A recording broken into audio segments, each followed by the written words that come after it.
from Travel with Purpose, and this is your week in travel once again.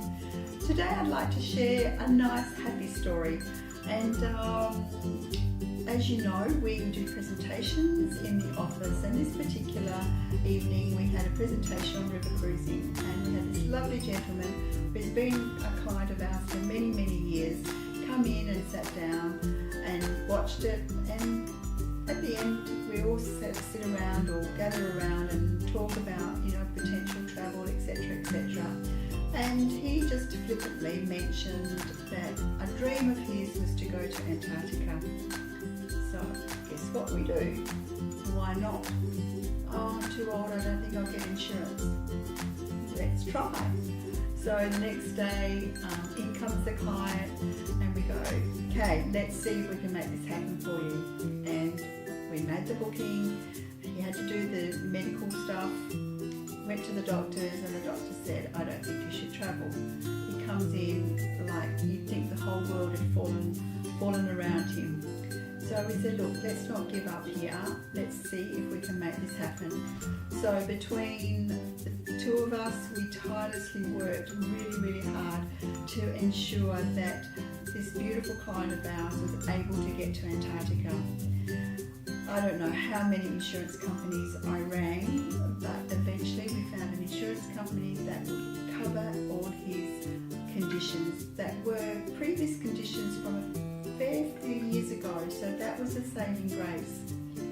The good story is that the client was able to go to Antarctica, went over to Antarctica, came back to the office about 2 or 3 weeks ago with the biggest smile on his face and just said, I had the most incredible time. And one of my questions was it exactly what you thought? And he said, with this big smile on his face, said, it's better than I'd ever dreamed. And I just couldn't stop smiling, and I was just so happy for him.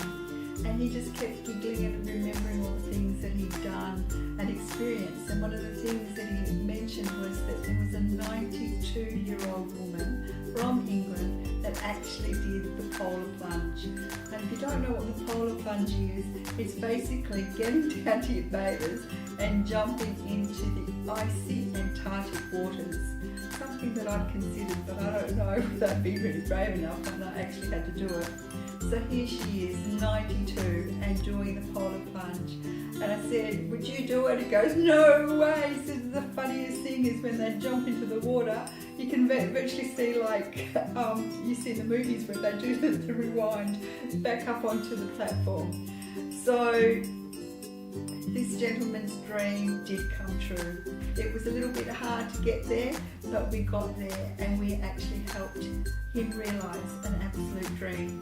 So don't give up on your dreams, no matter what they are. And if you think, oh, I can't do it because I am, forget that. Give it a go. Give it a go. So this is Nella Spark from Travel with Purpose with this week's little synopsis of what we are able to do and what we experience at Travel with Purpose. So until next week, bye for now.